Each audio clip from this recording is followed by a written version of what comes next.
안녕하세요. 디자인 소금의 양성월 실장입니다. 제가 지금 나와 있는 곳은 서울 동작구의 40평 아파트 현장이에요. 여기가 2004년에 지어졌으니까 올해로 21년 된 구축 아파트인데요. 실제 그때 와서 보니까 이 집이 너무 촌스럽게 느껴지더라고요. 일단 공간마다 마감재가 제각각이었고 두꺼운 몰딩에 투박한 나무 장식까지 손이 전혀 일체감이 없는 그런 개성 넘친 집이었어요. 이렇게 벽, 바닥, 천장, 마감재들이 산만하면 명품 가구 할아버지가 와도 공간이 전혀 예뻐 보이지가 않습니다. 그래서 이 집은 10년이 넘어도 유행 타지 않도록 깔끔한 화이트 톤에 우드로 포인트 주면서 마감재 톤을 정리해줬어요. 고급스럽고 세련된 마감 디테일은 어떻게 챙기면 좋을지 이 영상에서 제가 모두 알려드리겠습니다. 그리고 이 집이 지금까지 보여드렸던 디자인 소금의 현장들과 다른 점이 한 가지 있습니다. 바로 스마트 홈 IoT인데요. 집이 똑똑해지면 생활이 정말 편리해집니다. 어떻게 홈 IoT를 구성하면 좋은지 알기 쉬운 팁을 드릴게요. 지금 디자인 소금 구독과 좋아요 눌러주시고 바로 시작해 보겠습니다.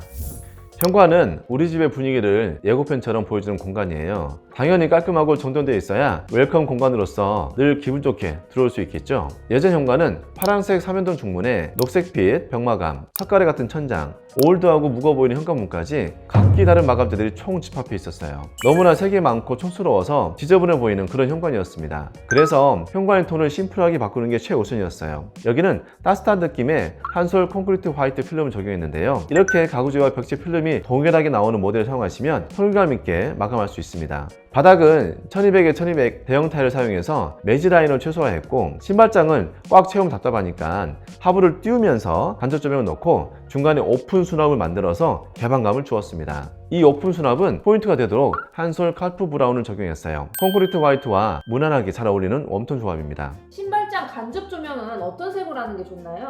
조명 색상은 좀 취향을 타는데 저는 대부분의 공간을 같은 분위기로 이끌기 위해서 조명색을 이것저것 쓰지 않고 한 가지로 통일하는 편이에요. 여기는 전반적으로 아이보리빛이 나오는 주백색 조명을 사용했기 때문에 현관 간접 조명도 주백색을 적용했습니다. 자칫 웜톤 마감재 전구색을 조명을 쓰면 마감재 색상이 좀 바래 보일 수 있어요. 주백색 조명은 쿨톤이든 웜톤이든 관계없이 어디에나 매칭이 잘 되는 장점이 있어요. 너무 차갑지도 따뜻하지도 않아서 유행을 타지도 않고 특히 눈을 편안하게 만드는데도 가장 적절한 색상이어서 많이 쓰고 있습니다. 현관 거울은 제가 늘 알려드리는 공식 그대로 적용했어요. 바로 600폭 정도의 거울을 바닥부터 천장까지 올려붙여서 공간이 시각적으로 좀 높아 보이도록 했습니다. 근데 여기는 중문이 없네요. 중문은 외부 창문기가 실내로 바로 이어지지 않게 한번 잡아주고 지저분한 현관을 가려주는 역할을 해주는데요. 주로 외기가 바로 맞닿는 복도식 아파트에서는 필수로 제한드리지만 여기는 복도식도 아니고 디딤판을 넓게 만들어서 현관이 지저분해 보이지도 않거든요. 따로 가릴 필요가 없어서 중문을 별도로 설치하지 않았습니다. 중문을 설치하면 여러 가지 장점이 있지만 어떻게 보면 또 하나의 분절이 생기게 되거든요. 지금 여기는 중문이 없어서 현관까지 쭉 시선이 이어지면서 공간이 더 넓어 보이는 그런 느낌이 들어요.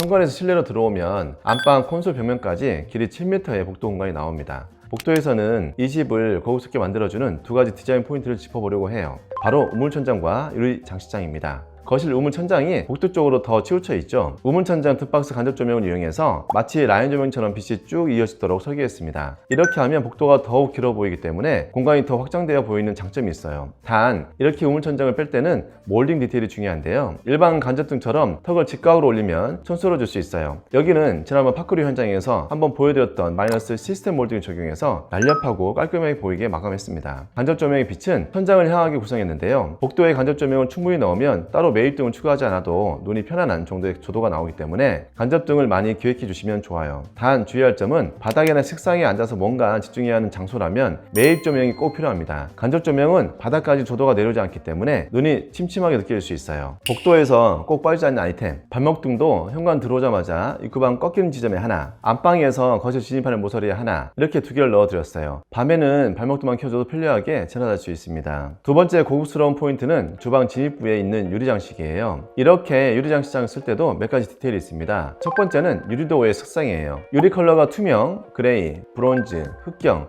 보통 이 네 가지가 대중적인데요. 분위기에 맞게 골라 쓰면 되는데 이 집처럼 웜톤인 경우에는 브론즈가 찰떡궁합입니다. 투명 유리는 웜톤과 쿨톤 사이에 있는 흰색 바탕이나 블랙과 어우러질 때 조화가 좋고요. 그레이는 쿨톤의 환경일 때, 흑경은 전반적인 블랙이 많이 강조될 때 쓰시면 디자인적으로 포인트가 됩니다. 장식장 안에 유리 선반 쓸 때는 강화 유리를 적용하는 게 중요해요. 여기에 내부 조명까지 더해주면 장식 효과가 극대화됩니다. 그런데 이렇게 유리 장식장이 예뻐 보이려면 물건을 꽉 채우면 안 됩니다. 상시적으로 안쪽이 노출되기 때문에 공간에 여유를 둬야 지저분해 보이지 않아요. 또 장식장 내부 조명 스위치는 메인 스위치와 같이 잡아두면 좋습니다. 이런 장식장은 항상 오픈해 두고 보여주기 위한 쇼룸 역할을 하고 있어서 불을 끌 일이 별로 없어요. 내가 안방에 들어가서 자려고 하는데 이거 불 끄려고 장식장까지 또 걸어가서 꺼야 합니다. 홈바 조명도 마찬가지예요. 이런 조명들은 공간의 중심에 있는 동선인 거실이나 주방 스위치에 잡아두면 생활하면서 쓰기 편합니다. 넓은 거실 제대로 활용하는 법 제가 확실하게 알려드릴게요. 여기 거실은 40평대에 걸맞게 볼륨이 상당히 큰 공간이에요. 확장은 기존에 이미 되어 있었는데 철거되지 않은 날개 베개를 활용해서 홈바를 이렇게 구성했어요. 홈바 앞쪽으로는 다이닝 테이블을 배치해서 손님이 왔을 때 응급실처럼 활용할 수 있게 할 예정입니다. 근데 식탁이 주방과 멀어지면 좀 불편하지 않을까요? 아무래도 음식을 나르는 거리가 생기니까 조금 불편한 부분도 있을 수 있죠. 하지만 식탁의 위치만 거실로 빼도 주방을 훨씬 더 넓게 쓸 수 있습니다. 식탁이 주방에 있으면 주방 디자인도 제한되고 결국 좁은 주방에서 요리해야 합니다. 손님을 초대했을 때도 주방 내부가 훤히 들여다 보이는 곳에서 대접하는 것보다 창가 쪽에서 있는 테이블이 조금 더 분위기도 좋고 편하다는 거죠. 제가 말씀드리고 싶은 건 거실을 다양하게 쓰시라는 거예요. 식탁은 반드시 주방에 있어야 한다, 이런 틀에 갇히지 말고 한 집에서도 앉을만한 공간을 여러 개를 만들어서 다양한 분위기를 즐기는 게 좋다고 봅니다. 주방에서는 아일랜드에 스툴을 둬서 간단하게 차 한잔 즐기고, 거실에서는 소파나 식탁에 앉아서 식사나 술 한잔 즐기는 거죠. 하나의 공간을 다양하게 쓰면 그만큼 생활이 편리해집니다. 그리고 거실에서 또 하나 설명드릴 게 스마트홈 IoT 시스템이에요. 조명과 자동 커튼과 같은 IoT 설비가 이 집에 다 들어갔습니다. IoT 이거 상술 아닌가요? 삶의 만족도가 진짜 올라가나요? 제가 한 말씀 드릴게요. IoT 하시면 삶의 질이 수직 상승합니다. 인테리어 할 때 IoT 구성해 두시면 스마트폰 하나로 우리 집 조명뿐만 아니라 에어컨, 공기청정기, TV와 같은 가전제품까지 쉽게 컨트롤할 수 있어요. IoT 조명은 디밍 기능이 있어서 조도를 밝게 할 수도 있고 어둡게 할 수도 있어요. 전구색, 주백색, 주광색 이렇게 색온도를 자유자재로 바꿀 수 있고 조명이 켜지고 꺼지는 시간도 설정할 수 있죠. 또 스마트홈 구성이 비싸고 어렵다고 생각하시는 분들도 있는데요. 나중에 추가하기 어려운 조명 정도만 인테리어 할 때 설치하시고 살면서 나중에 현관 스마트락, 자동 커튼, 홈캠 등을 달 수 있기 때문에 초기에 한 번만 기획해 두시면 매우 편리합니다. IoT 제품군이 몇 가지가 있는데 대표적인 게 아카라고요. 필립스, 삼성 스마트싱스 제품들을 많이 씁니다. 이 중에서 인테리어 할 때 스마트홈을 계획하신다면 저는 아카라 제품을 추천드립니다. 일단 제품도 다양하고 타사 여러 제품과 호환도 잘 되니까 나중에 기기를 추가하기도 편리해요. 단 기기 추가하실 때 주의할 점이 있는데요. 구매하실 때 우리 집에 세팅해둔 IoT 시스템과 주 신호가 일치한지를 확인하셔야 합니다. 아카라랑 삼성 스마트싱스가 제일 대중적인 IoT인데 얘네가 사용하고 있는 신호가 지급이 방식이거든요. 가전제품 구매할 때 상세 페이지 다 나옵니다. 이걸 꼭 확인하시고 구입하세요.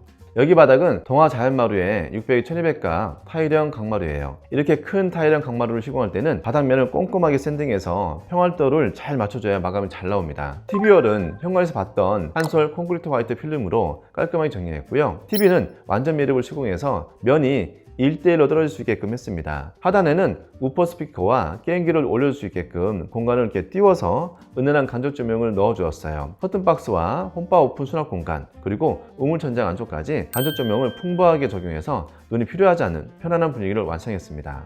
폭이 넉넉하지 않은 주방에 대면형 아일랜드를 넣고 싶다면 이렇게 따라하세요. 예전 주방은 크지 않은 기역자 형태의 주방이 안쪽으로 숨어있는 구조였어요. 주방 폭 자체가 넓지도 좁지도 않아서 기역자를 두기에도 거실을 바라보고 대면형 두기에도 좀 애매한 크기였습니다.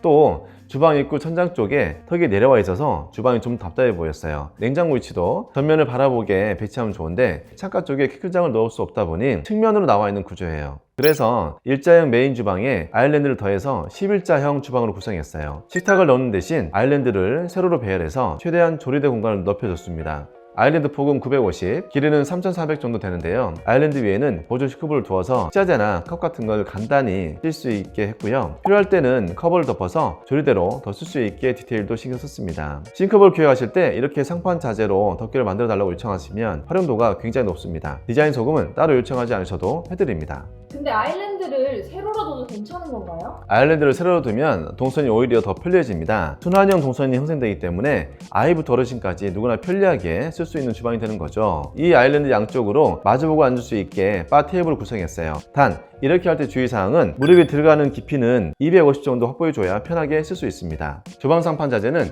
인조대리 색이에요. LX 오로라 리넨 클린 모델입니다. 아일랜드부터 메인 주방 상판과 미드웨이, 홈파 상판과 백판까지 하나로 통일해서 일체감 있는 주방 디자인을 완성했어요. 홈바도 조금 더 설명드리면 이렇게 오픈 공간의 높이를 얼마나 할 것이냐가 좀 중요해요. 내가 쓰고자 하는 기기의 상세 스펙을 확인해서 가전들이 적절히 들어갈 수 있는 높이를 맞춰줘야 합니다. 바닥에서 홈바 상판까지 높이는 보통 1000 정도를 잡는데요. 이 정도 높이가 물건을 올려두고 쓰기 좋은 높이입니다. 상부장 하단에는 은은한 간접 조명을 넣고 콘센트는 바흐만의 트위스트 2구 제품을 넣었습니다. 홈바 좌측으로는 인출장이 있어요. 누워미 제품인데 이게 금액도 합리적이고 작동성도 좋은 편이어서 추천드립니다. 그 옆으로는 원도어 냉장고 3대가 나란히 있는데요. 이로써 메인 싱크볼과 인덕션 그리고 냉장고까지 작업 편한 삼각 동선이 완성했습니다. 지금 주방 창을 보시면 시스템 창호를 적용했어요. 일반 슬라이딩 창호는 가운데 분전선이 있어서 좀 답답한데 지금처럼 고정창 비율을 늘리면 깔끔한 뷰를 보실 수 있습니다. 이게 한 20% 정도 비싼데 200% 더 예쁩니다. 돈값 하는 예쁜 창호예요. 그럼 환기하기가 좀 어려운 거 아닌가요? 많은 분들이 창이 시원하게 열려야 환기가 잘 된다고 착각하고 계신데 그렇지 않습니다. 지금 이 집의 평면을 보시면 주방과 거실이 마주보고 있는 구조예요. 구멍이 작더라도 맞바람이 불 때 압력을 풀어주는 역할만 하면 되기 때문에 개구부가 넓을 필요 없어요. 메인이 되는 거실에 큰 창을 열어두고 주방은 공기 흐름이 원활하게 이루어지도록 압력만 풀어주면 충분해요. 마지막으로 조명 배치인데요. 주방에 조명을 넣을 때 주의할 점은 좁은 공간 안에 여기저기 조명이 필요하기 때문에 한 가지로만 통일하면 천장이 너무 지저분하게 느껴질 수 있어요. 지금 여기는 상부장 하단 간접 조명과 아일랜드를 비추는 별빛 조명, 천장 매입 조명 3가지 타입을 섞었었습니다. 이렇게 적절히 섞어주면 조명이 많아도 눈에 거스르지 않아요. 휴식에 최적화된 안방, 이렇게 만들면 성공입니다. 먼저 실링팬을 꼭 챙겨주세요. 공기순환이 원활해져서 쾌적하게 숙면할 수 있습니다. 간접 조명은 침대 헤드 쪽에 업라이팅으로 적용해주세요. 눈이 편안해지면서 은은한 분위기를 연출할 수 있습니다. 침대 좌우측에는 독서등을 넣어주세요. 누워서 핸드폰이나 책을 볼 때 유용하게 쓸 수 있습니다. 이렇게 독서등을 넣을 때는 개별 스위치로 조절할 수 있게 표를 분리해두면 단독으로 켜고 끌 수 있어서 편리합니다. 작은 선반을 하나 추가해주면 핸드폰 같은 작은 소품을 올려둘 수 있어서 좋습니다. 그리고 천장 매입등은 침대 머리 방향을 피해서 넣어주셔야 누워서 눈품 맞지 않습니다. 안방 도어는 슬라이딩 타입인데요. 항상 안방에 침대 배치할 때 문 여는 방향을 잘 확인해야 합니다. 지금 이 집처럼 공간이 여롭지 않을 때는 슬라이딩 도어를 구성하는 게 좋습니다. 침대 맞은편에는 붙박이장을 쭉 넣었어요. 이 집은 드레스룸을 따로 구성했지만 수납을 극대화하기 위해서 안방에도 붙박이장을 기획했습니다. 안방에서 아치형 게이트 지나면 파우더룸이 나옵니다. 화장대 우측에는 오픈 수납을 넉넉하게 기획해서 필요한 소품들을 정리할 수 있게 했고 거울 뒤편 벽면은 인조대리석을 넣었습니다. 안방 욕실은 디자인 소금의 기본 욕실 구성인데요. 예쁜 욕실을 원한다면 이것만 기억하세요. 욕실의 폭이 2300 정도로 넉넉하다면 문을 열었을 때 가장 먼저 보이는 샤워부 측면에 젠다를 구성하고 간접 조명을 위, 아래 2단 넣어주면 훨씬 분위기 좋은 욕실이 됩니다. 두 번째, 600, 1200각 타일을 적용해서 매지 라인을 최소화하면 시원시원하고 깔끔하게 마감할 수 있어요. 세 번째, 유리 파티션보다는 타일 파티션이 아무래도 좋습니다. 물때 걱정도 없고 훨씬 고급스러워요. 네 번째, 세면대 사이즈는 너무 큰 걸 고르지 마세요. 샤워 공간과 양변기 배치 후 남은 공간의 센터를 잘 맞춰서 적당한 크기의 세면대를 넣어줘야 비율이 딱 맞고 좋습니다. 예를 들어 나은 폭이 600이라면 세면대 폭 420 제품을 넣어줘야 합니다. 이 정도 제품이면 사용하시는데 담수량도 충분하고 세면대 측면 청소할 수 있도록 공간도 마련됩니다. 마지막으로 천장 조명은 세면대 위에 2개, 샤워부 쪽에 1개면 충분합니다. 이렇게 하면 누구나 쉽게 예쁜 욕실을 만들 수 있습니다. 마지막으로 보여드릴 공간은 드레스룸인데요. 침실 하나를 드레스룸으로 온전히 쓸 예정이라면 위치가 중요합니다. 내가 어디에서 주로 머무는지를 잘 따져서 가까운 곳에 구성하는 게 좋아요. 지금 이 집도 안방과 가장 가까운 건너방을 드레스룸으로 구성했어요. 자고 일어나서 씻고 준비하고 옷을 갈아입는 이 동선을 한쪽으로 몰아줘야 생활이 편리해집니다. 여기는 고객님이 가져오신 시스템장으로 구성이 되어 있는데요. 이렇게 기성 가구를 쓸 때는 조명 배치를 신경 써야 합니다. 조명을 설치할 때는 가구에서 일정 거리를 두고 조명을 배치하기 때문에 사전에 어떤 사이즈 가구를 가져오는지 미리 도면에 반영을 해놔야 해요. 조명이 잘못된 위치에 들어가면 도배도 다시 해야 되고 번거로워지기 때문에 현장에서 배선 작업할 때 여기에 뭐가 있고 간격이 어떻게 된다는 걸 정확히 공유해 두는 게 필수입니다. 인테리어 할 때는 내가 10년 넘게 이 집에 산다고 생각하고 계획을 세우는 게 좋아요. 단순히 유행을 따라하거나 예뻐 보이는 걸 무작정 추가하면 얼마 지나지 않아서 금방 질려버릴 수 있습니다. 그래서 웬만하면 집의 바탕이 되는 벽과 천장 그리고 바닥은 깔끔하게 단정하게 디자인을 잡고 가구나 가전에 힘을 주는 게 좋아요. 그래야 질렸을 때 가구 배치를 바꿔보고 새로운 소품을 들어오면서 집의 분위기를 쉽게 전환할 수 있습니다. 오늘 영상이 여러분의 인테리어 계획에 적게나마 도움이 되었으면 좋겠습니다. 끝까지 시청해주셔서 감사합니다. 디자인 소금의 양성호 시장이었습니다.